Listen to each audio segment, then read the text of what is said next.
Glórias a Deus. Amém, irmãos? Louvado seja o nome do Senhor. Estela, eu gosto de fundo musical. Então, se poder botar um louvorzinho aí musicado, fica show de bola. Amém? Damos graças a Deus porque está conosco, né, irmãos? O Senhor está conosco. E não está conosco de graça. Está conosco porque conhece nossas necessidades. Conhece aquilo que vai dentro da nossa alma, do nosso coração, aquilo que ninguém mais vê, aquilo que ninguém sente, aquilo que ninguém sabe. Deus sabe.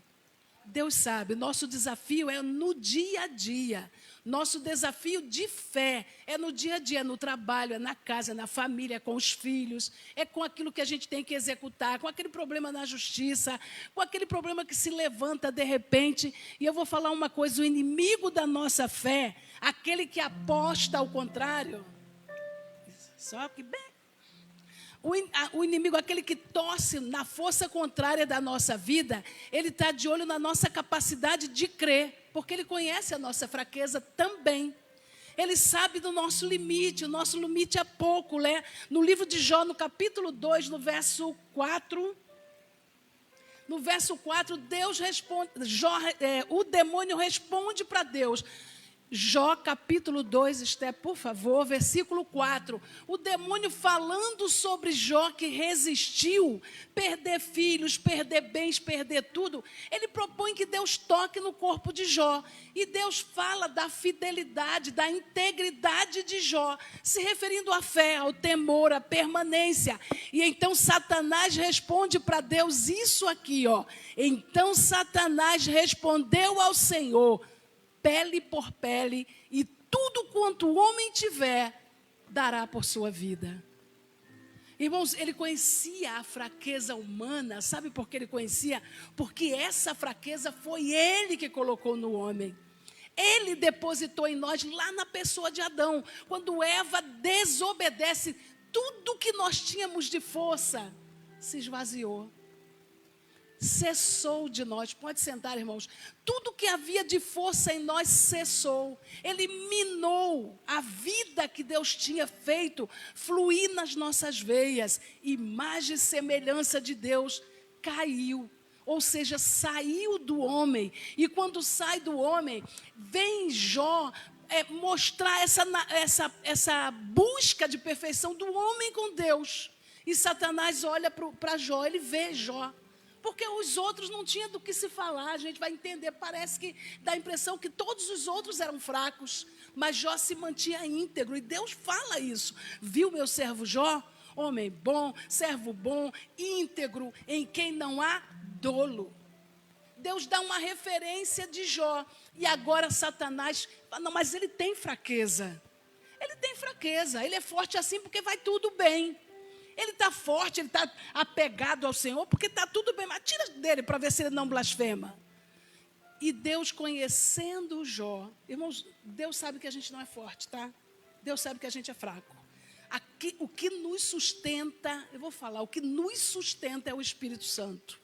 Porque se não é o Espírito Santo, nós somos reativos, nós somos temperamentais, nós mudamos de pensamento, nós recalcitramos na fé. Nós perguntamos: será que Deus está lá? E vocês vão ver que isso não somos só nós. Quem andou com Jesus foi arguido sobre esse assunto. A gente vai encontrar lá em João capítulo 11, se não me engano, no versículo 20. Bota para mim, Esther. João 11, 20. Marta soube que vinha Jesus, saiu ao seu encontro. Maria, porém, ficou sentada em casa. Vamos mais adiante. Disse, pois, Marta a Jesus: Senhor, se estivesses aqui, meu irmão não teria morrido. Olha só, meu irmão não teria morrido. Marta fala isso para Jesus. Aí Jesus se expressa para ela: mais um pouquinho só. Mas também sei que mesmo agora, tudo quanto pedires a Deus, Ele te concederá. Aí declarou Jesus: teu irmão há de ressurgir. Jesus fala como se fosse hoje. Hoje. Não tenha medo, porque mesmo se morrer, vai ressuscitar. Mesmo se morrer, vai alcançar a vida eterna. Paulo fala sobre o alvo que a gente persegue, né? É o alvo da vida. Nós perseguimos o alvo da eternidade. Nosso alvo é quem? É Cristo.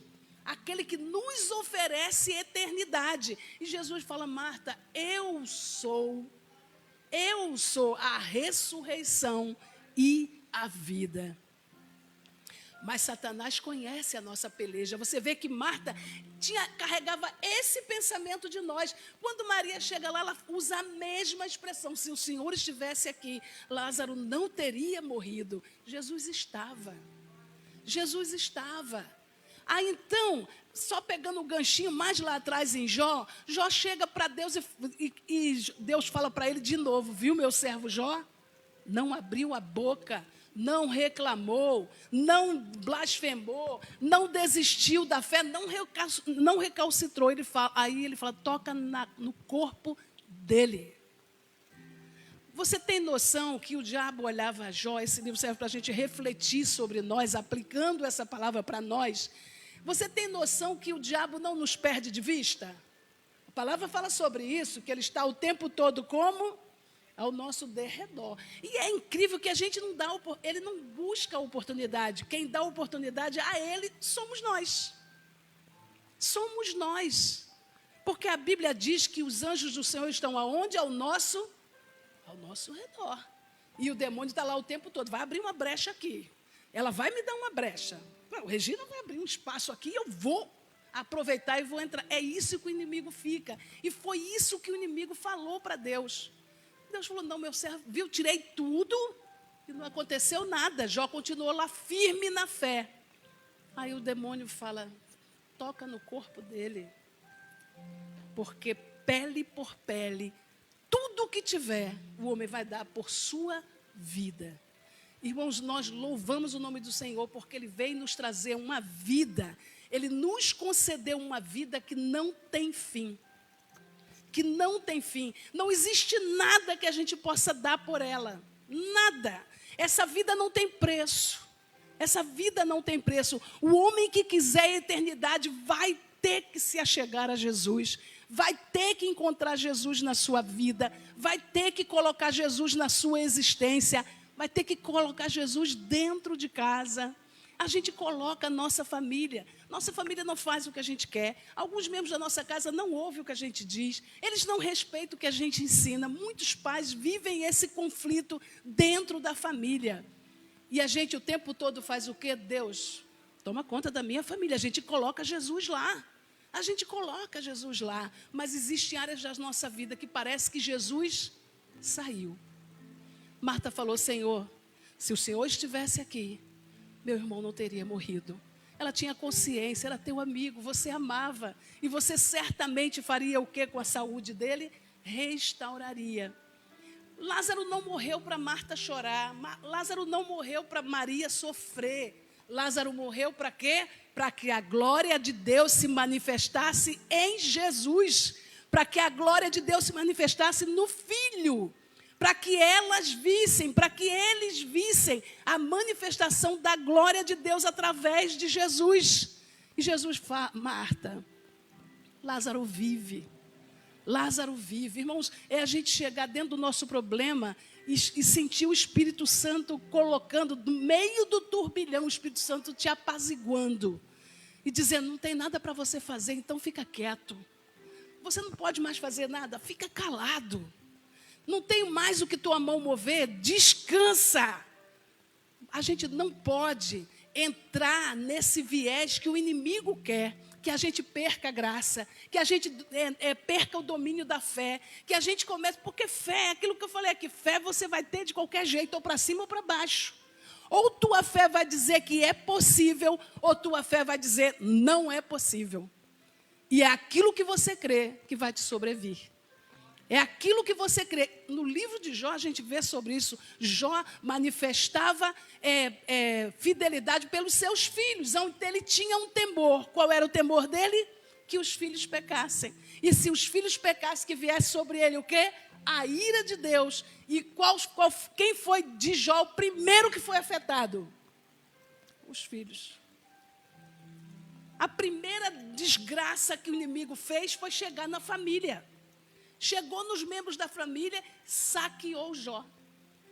Na sequência, o que ele fez? Aí a gente vai pensar naquela pessoa que depois de passar um trauma, ele se entrega àquele trauma. Ele não supera aquele trauma. Aí o que é que vem na sequência?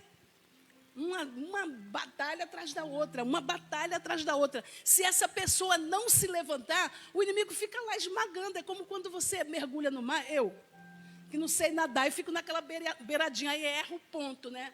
E vou para aquela onda convergente, aí ela me leva e dando a me rodar, e eu... Não, a sensação que você tem é que o quê? Que vai morrer. Às vezes o chão está raso, mas a tua mente não consegue botar teu pé no chão. E às vezes o inimigo faz isso com a nossa fé, faz ela rodar para baixo. E você roda, e vem outro problema, e você pensa, estou me afogando, eu vou morrer. Irmãos, nessa hora, a pergunta que está sendo, o que está sendo dito é: Senhor, se o Senhor estivesse aqui, isso não estaria acontecendo. Tem a hora da gente clamar, tem a hora da gente suplicar: Deus, está acontecendo alguma coisa comigo. Eu estou passando por isso, Deus. Isso não é do céu. Isso não é do céu, porque o céu não vai tentar a nossa fé. O céu não vai espremer a tua fé. A palavra diz que Deus não tenta ninguém. Ele não tenta a nossa fé. Deus conhece nossa fraqueza, irmãos. E Ele não vai... Eu vou aqui espremer a pastora Cristina para ver se ela aguenta. Ele sabe que aguenta ou não aguenta. Ele sabe até onde vai a nossa força. Então, dentro dessa batalha, nossa fé é experimentada. Nossa fé espremida. E aí você pode pensar: pastor, então quer dizer que porque eu estou passando por essa luta, Jesus não está lá? Está sim, querido. Está sim. Quando Jesus estava na casa de Lázaro, quando estava tudo bem, ele estava lá sentadinho. Uma pessoa o via claramente, a outra pessoa sequer o percebia. Jesus estava lá, mas a pessoa estava de cabeça cheia com outras questões. Que não é errado, não é pecado você querer limpar, varrer. Só que às vezes essas coisas nos consomem. Não é necessariamente varrer ou limpar. Jesus está lá, mas a nossa mente está em outro ângulo. Nossa mente está perdendo tempo, está perdendo time. Jesus estava lá o tempo todo, mas Marta não se prendia ao fato. Ao contrário, Jesus, não se incomoda não que Maria fique só aí sentada, de conversa fiada, manda me ajudar. Ou seja, ela tinha outras distrações, mesmo com Jesus lá. E às vezes é assim na nossa vida de fé. Jesus está lá, mas nós estamos o tempo todo preocupados com questões que não podemos resolver. E é como se ele dissesse: Regina, eu estou aqui. A palavra para aquietar a nossa alma escreveu isso, está aqui escrito, né? Não tenham sobre vós uma só preocupação que seja, porque uma só já é demais. Lança sobre mim toda a vossa ansiedade. É que a gente faz? A gente se senta diante de Deus e faz o quê? E fica ansioso. A gente vem para aqui na hora da oração, a gente dobra o nosso joelho, como é que está o coração? Jesus está lá, mas a gente não vê. Porque o nosso olho está fixo no quê? No problema. E aí, Satanás, quando chega diante de Deus, ele acusa isso no homem. Ele mostra essa fraqueza no homem. Irmãos, a Bíblia é um livro, é um tesouro poderoso, um tesouro de fé. Porque nele a gente encontra a resposta para tudo que a gente busca. E o demônio fala isso. Ele fala isso com de um modo pele. É poético a coisa, tá? Porque foi escrito poeticamente, mas pele por pele. E tudo quanto o homem tiver. Gente, isso somos nós. Isso somos nós. Pele por pele, e tudo quanto o homem tiver, dará por sua vida. Quando Jesus nos chamou, quando o Espírito Santo nos visitou, irmãos, quando Paulo apontou o alvo, ele estava propondo algo para nós. Tomar posição de fé. Mudar o rumo dos fatos. Tirar o olho da agonia. Tirar o olho da dificuldade. Ele estava dizendo: olha para o alvo. Olha para o alvo. Olha para aquele que tem vida. Olha para aquele que está contigo. Por que o crente diz que todas as lutas devem servir para engrandecer o nome do Senhor? Porque foi isso que Jó fez. Ele não deu pele por pele. Ele não abriu mão. Ele não abriu mão. Ele não deu tudo que tinha pela sua vida. Ele disse, não, a vida Deus me deu, a vida Deus vai tirar. Ele reconheceu. Agora, como tem que estar o trato da fé para uma situação dessa?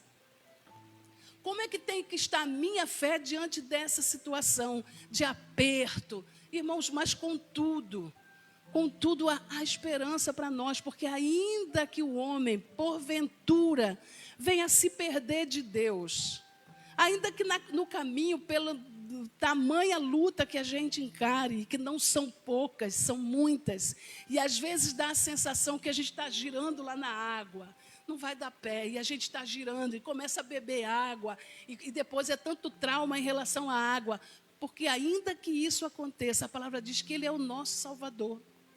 A palavra diz que Ele vem conosco. Jesus falou, Marta, eu sou a ressurreição e a vida. Eu sou a ressurreição e a vida. E para mostrar que Ele era a ressurreição e a vida, para que a gente soubesse que Ele era a ressurreição e a vida, para que não ficasse na nossa mente somente que Ele ressuscitou, Ele mostrou que nele também havia força bastante para ressuscitar o homem. E Ele explica, Lázaro não morreu. Lázaro estava morto, sim, e bem morto. Estava tão morto que já tinha 4 dias. Estava tão morto que cheirava mal. Na minha e na tua visão. Na visão natural era isso mesmo, estava morto e bem morto. Mas o céu não tem visão natural. Olha para esse problema lá da tua vida e comece a declarar, o céu não tem visão natural. A visão do céu é sobrenatural. A visão dos céus é diferente da nossa. A visão de Deus é diferente da nossa. Deus vê aquele problema diferente de nós, irmãos. Nós temos medo do amanhã quando Deus já está lá no ano que vem. A hora daqui a pouco nos assombra, mas Deus já passou por ela. Deus já passou por ela. Senhor, se o Senhor estivesse aqui, meu irmão não teria morrido. Ele não morreu. Ele não morreu. Jesus estava falando de algo que estava longe da compreensão do mundo. Jesus estava falando de algo que não está dentro da limitação humana. Vai além, transcende, vai mais, é mais alto, é maior. Esse é o Deus que nós servimos. E o apóstolo Paulo vem nos advertindo, se estabelece no alvo. Não tira o olho do alvo, porque coisas, situações, apertos, lutas vão chamar a nossa atenção. E nessa hora a nossa pele é provada. Nessa hora o que a gente tem é provado. Nessa hora o que a gente entra como moeda. E quando a gente estabelece a nossa fé em Deus, quando a gente se fixa em Deus, é como quando Jesus pega Marta, pega Maria e fala, vamos lá no túmulo. E manda tirar aquela pedra que fechava o túmulo. Tira essa dificuldade. Tira esse empecilho da tua mente. Tenta, faz um esforço, porque não era uma pedra leve não, precisava rolar. Não era algo que se tirasse com facilidade, precisava de força. Tira esse empecilho, tira o medo, tira as circunstâncias. Nós somos desafiados a quebrar as maldições que o inimigo tenta colocar na nossa vida, irmãos. A colocar diante de Deus nossas lutas e acreditar que Ele está disposto a nos atender. Que Ele vai nos atender em nome de Jesus. Eu creio nisso. Eu creio nisso. Eu vou pedir um favor, eu já estou terminando, mas vou pedir um favor. Pastora Cristina, você pode colocar aqui 2 cadeiras.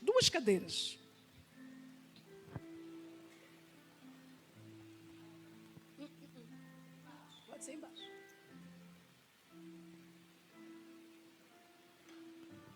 Vou chamar a pastora Suzy aqui, por gentileza. Pastora Suzy, fica aqui, por favor. Tá bom. Cris, fica aqui do outro lado dessas cadeiras. Irmãos, quero fazer uma proposta nessa noite. Para você, para nós. Essas duas cadeiras significam o acesso ao impossível. Simboliza o acesso ao impossível. Nós estamos aqui com pessoas que oram de manhã, de tarde, de noite, em todas as oportunidades. Essas pessoas estão aqui em movimento de consagração. E talvez você esteja passando por um portal estreito. Talvez você esteja no processo da pele por pele. Talvez você esteja no momento em que começa a falar: Senhor, se o Senhor estivesse aqui, essa luta seria mais leve. Essa luta seria mais leve. Tem resposta do céu para você. Nós temos 2 lugares. Se você está passando por uma situação assim, uma dessas cadeiras é sua. Nós vamos interceder por um milagre. Que Deus faça quebrar todas as cadeias de ferro. Todas as cadeias que te prendem dentro dessa impossibilidade. Nós vamos mostrar quem você é a vida. E nós vamos clamar ao Pai nessa noite. Se tiver alguém aqui nessa situação, precisando de um milagre, uma dessas cadeiras é sua. E nós só temos 2. Nós só temos 2. O céu se abre quando a gente desafia o nosso impossível. Os céus se abrem. Irmãos, tem hora que não dá mais para nós. Tem horas que a força se esvai, que a gente precisa de uma intercessão direta. Tem hora que as forças acabam e que a gente precisa que alguém se levante por nós. Quantas situações a gente não vê pensando: Deus, podia chegar alguém aqui agora para me ajudar. Deus, podia chegar alguém para me dar a mão. Deus, podia chegar alguém que me entendesse, que me desse alívio. Irmãos, nós vamos clamar para que Deus entre nessa causa. Nós vamos clamar por isso. Nós acreditamos no Deus do impossível. Eu sou a ressurreição e a vida. Meu servo Jó é íntegro. Ele tem força de fé. Ele vai persistir, vai vencer. Deus acreditou nisso e Ele espera que seja assim. Vou pedir para as pastoras orarem por essas irmãs, pedindo uma mudança de situação. Uma mudança de situação. Fique em pé, igreja, em nome de Jesus, porque o Espírito Santo está no nosso meio. Aquele que traz mudança, aquele que traz o novo, aquele que quebra a necessidade. Essas irmãs vão testemunhar, meu Deus, elas vão testemunhar do que o Senhor fez, porque vai acontecer algo, Deus, é quando não dá mais para continuar assim. Quando Maria e Marta chegam até Jesus, elas dizem: meu irmão morreu. Era fim da situação, era o fim da esperança, não havia mais perspectiva. Mas Jesus chegou. Marta, eu estou aqui. Eu sou a ressurreição e a vida. Eu sou o que faz milagres. Eu sou o que manifesta a glória de Deus na vida e no lugar. Então, Senhor, nesta noite, nós clamamos o poder que vem do alto, a força que vem de Deus. Pai, às vezes a luta é tamanha que a gente não consegue dar um passo. A luta é tão grande, Deus, que a gente para no lugar e espera que os céus se movimentem a nosso favor. Mas nós entendemos, ó Deus, que quando nós agimos, o céu reage. E nessa noite nós clamamos sobre nossas irmãs neste lugar. Pai, que em nome de Jesus haja resposta na vida delas. Seja qual for a situação, meu Deus, faça algo novo. E elas testemunharão da maravilha que o Senhor fez. Nós te pedimos, Deus, pela tua casa, pela tua igreja. Deus, vem no nosso meio, estende a tua mão de socorro, meu Pai, e vem no nosso meio sarando os enfermos, Pai. Meu Deus, sarando os enfermos. Meu Deus, que a nossa voz chegue no ouvido do necessitado. Que o nosso movimento, meu Deus, alcance o perdido. Deus, que o nosso testemunho toque no coração do sofredor. Em nome de Jesus, nós te pedimos, dobra as nossas forças, meu Deus. Nos ajuda a ir mais além. Nós te pedimos no nome poderoso de Jesus. Amém. E graças a Deus. Nós te louvamos, Senhor. Nós te louvamos, Deus, em nome de Jesus. Chega nos teus filhos, Pai, em nome de Jesus. Amém.